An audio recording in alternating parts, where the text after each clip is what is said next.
ഇനി ഇവിടെ ടൈറ്റിലും ഒരു ഇച്ചിരി കൺഫ്യൂസിംഗ് ആണോ, കോൺട്രഡിക്ടറി ആണോ, അതും ഞാൻ ചിന്തിച്ചുകൊണ്ടിരുന്നു. കാരണം ജ്വാലകൾ, ശലഭങ്ങൾ, അവ തമ്മിലൊരു കോമയോ ഒരു വര പോലുമില്ല. ഉള്ളിൽ എഴുതിയപ്പോഴേ ഒരു കോമ ഇട്ടിട്ടുണ്ട്, പുറത്തെഴുതുമ്പോഴത് താഴെ, മുകളിലും താഴെയുമായി ജ്വാലകൾ, ശലഭങ്ങൾ. ഇവിടെ ആരാണ് ജ്വാലകൾ? ഇപ്പൊ നമുക്ക് പറയാം സ്ത്രീയാണ്. 15 ജ്വാലകളായ സ്ത്രീകൾ. കാരണം ടൈറ്റിലൊക്കെ അവർക്ക് ജ്വാല ജ്വാല എന്നിങ്ങനെ ഇമ്പോസിഷൻ എഴുതിയ പോലെ എഴുതി വെച്ചിരിക്കുകയാണ്. പലതരം ജ്വാലകളാണ്, അപ്പൊ അത് സ്ത്രീകൾ തന്നെ. എങ്കിൽ പിന്നെ ശലഭങ്ങൾ ആരാണ്? ഈ ജ്വാലകളിൽ വന്നു പെടുന്ന ശലഭങ്ങൾ സ്ത്രീകൾ തന്നെ ആകാൻ സാധാരണ നിലയ്ക്ക് വഴിയില്ല. അപ്പോൾ അത് പുരുഷന്മാരായിരിക്കാം. അപ്പോൾ ഞാൻ മറിച്ചൊക്കെ വായിക്കുകയാണ്. ജ്വാല എന്ന സ്ത്രീയിൽ ഏതോ ശലഭങ്ങളൊക്കെ വന്ന് വീണ് കരിയുന്നുമുണ്ട്. ഇവിടെ കൈതമുള്ള സാറ് തന്നെ ഒരു കള്ളകൃഷ്ണനെ പോലെയാണ് ഈ കഥകളിലൂടെ കടന്നു പോകുന്നത്. ഒരുപാട് 12,000 ഭാര്യമാരുള്ള ഒരു കള്ളകൃഷ്ണനെ പോലെ എല്ലാ സ്ത്രീകളും ഈ സാറിനോ ഈ കഥാകൃത്തിനോട് യോജിക്കുന്നു, അല്ലെങ്കിൽ ഭ്രമിക്കുന്നുണ്ട്, ആ ജ്വാലയിലേക്ക് വരുന്നുണ്ട്. അപ്പൊ അവിടെ ശലഭങ്ങൾ സ്ത്രീകളായി മാറുന്നു. അതേസമയം ഈ ജ്വാല സ്ത്രീയാണെങ്കിൽ ശലഭങ്ങൾ പുരുഷനാണോ എന്ന് വരെ നമ്മൾ സംശയിക്കേണ്ടിയിരിക്കുന്നു. എന്തായാലും സുകുമാർ അഴീക്കോട് സാറ് പറഞ്ഞു എന്തോ ഒരു ദയനീയത നിൽക്കുന്നുണ്ടെന്ന്. അതൊരു സത്യമാണ്. അപ്പോൾ പിന്നെ നമുക്ക് സ്ത്രീക്ക് തന്നെ ഇത് രണ്ടും കൊടുക്കേണ്ടി വരും. ജ്വാലയും അതേസമയം അവൾ ശലഭവുമാണ്. അവൾ ജ്വാലയാണെങ്കിൽ വളരെ നല്ലത്. ഒരു എംപവേർഡ് സ്ത്രീയെ കാത്തിരിക്കുകയാണ് നമ്മളൊക്കെ. ഇന്നും നമ്മൾ കണ്ടെത്തിയിട്ടില്ല. ഒരുപക്ഷെ നമുക്ക് കമലാ സുരയ്യയോ കമലാദാസിനെയോ നമുക്ക് ഒരു എംപവേർഡ് വുമൺ എന്നൊക്കെ പറയാം. പിന്നെ ചിലരൊക്കെ എന്നെ നിഷേധി എന്നൊക്കെ പറയുന്നുണ്ട്. ഞാൻ ഒരു 7 അയലക്കത്ത് പോലും അവിടെയൊന്നും എത്തിയിട്ടില്ല. ഒരു എംപവേർഡ് വുമണെ നമ്മൾ ഇതുവരെ കണ്ടെത്തിയിട്ടില്ല. ഇപ്പോഴും സമൂഹം കാത്തിരിക്കുകയാണ്.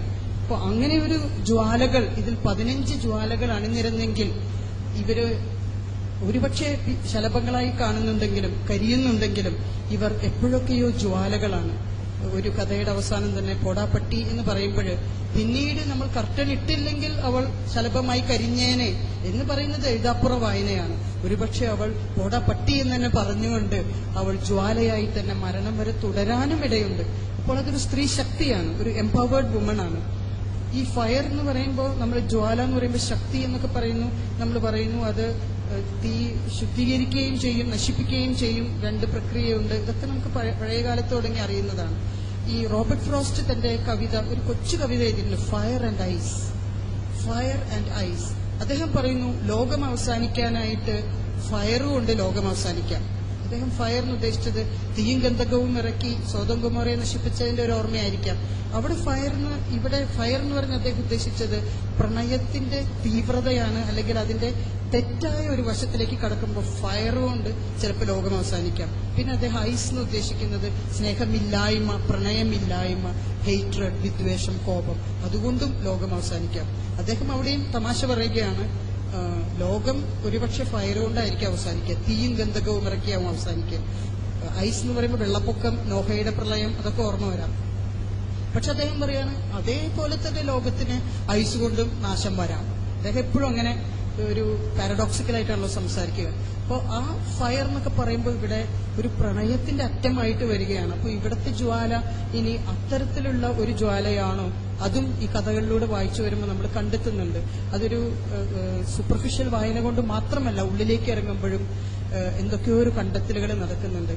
ശലഭങ്ങൾ അതിന്റെ സൗന്ദര്യമാണ്, അത് ട്രാൻസിയന്റ് ആണ്. എങ്കിലും ശലഭം പോലെ ആയിരുന്നെങ്കിലെന്ന് നമ്മളും ആഗ്രഹിക്കാറുണ്ട്. അതുകൊണ്ട് എല്ലാം ശലഭത്തിന്റെ നെഗറ്റീവ് വശം, അത് കരിഞ്ഞു പോകുമല്ലോ എന്ന് മാത്രം ഓർക്കരുത്. ഉള്ള കാലത്ത് സന്തോഷിച്ച് സ്വാതന്ത്ര്യത്തോടുകൂടി പറന്ന് തേൻ നുകർന്ന് അടിച്ചു പൊളിച്ച് ജീവിക്കുന്നതാണ് ശലഭങ്ങൾ. അപ്പൊ ആ ഒരു പോസിറ്റീവ് വശം കൂടി കണ്ട് നമുക്ക് ആശ്വസിക്കാം.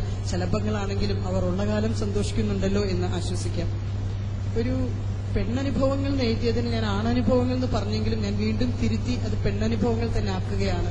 കാരണം ചില പുരുഷന്മാർക്ക്, അല്ലെങ്കിൽ വളരെ ചുരുക്കം ചില പുരുഷന്മാർക്ക് സ്ത്രീയെ മനസ്സിലാക്കാൻ കഴിഞ്ഞിടത്തോളം സ്ത്രീക്ക് പോലും സ്ത്രീയെ മനസ്സിലാക്കാൻ കഴിഞ്ഞിട്ടില്ല എന്നതൊരു വലിയ സത്യമായി അംഗീകരിക്കാതെ നിവൃത്തിയില്ല.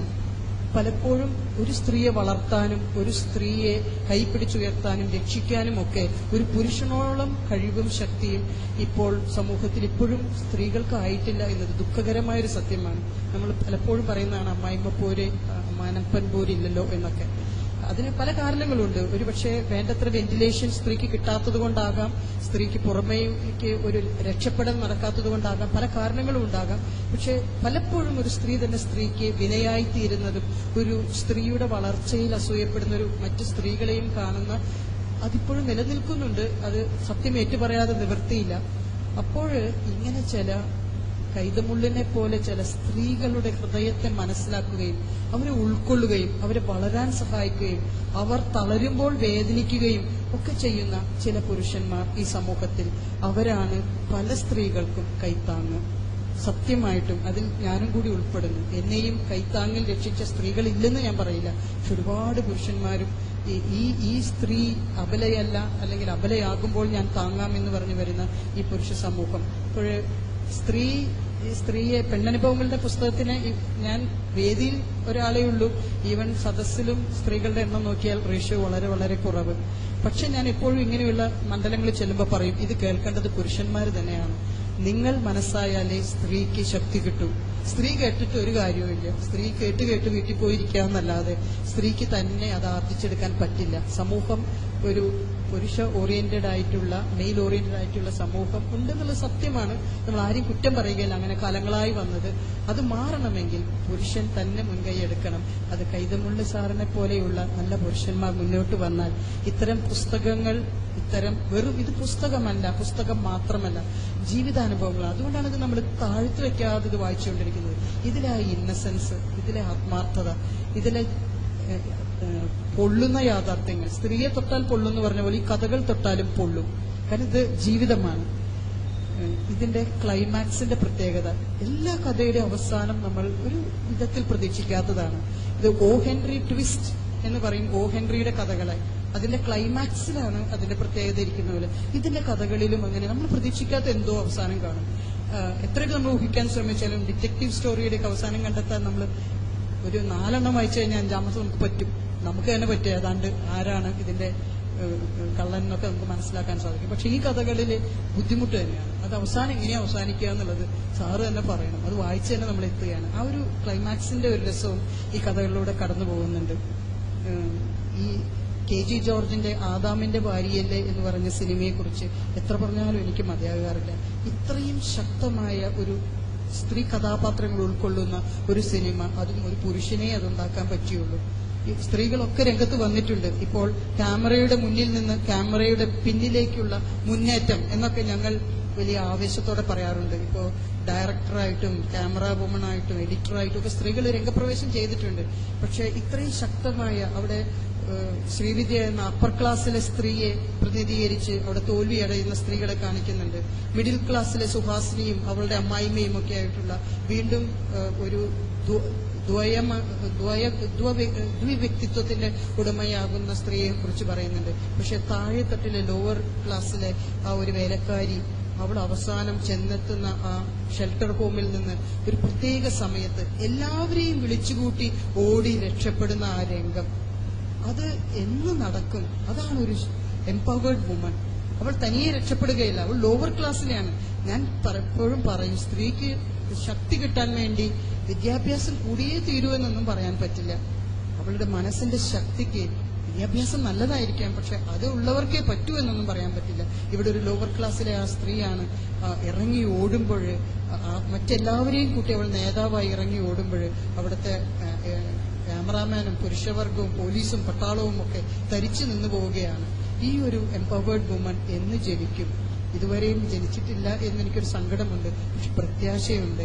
ഇപ്പോൾ കൈതമുള്ളി സാറിന്റെ പോലെയുള്ള ഇത്തരം സംഭാവനകൾ നമുക്ക് ജീവിതത്തിനു കൂടി ഒരു ഉപകാരപ്രദമാകട്ടെ.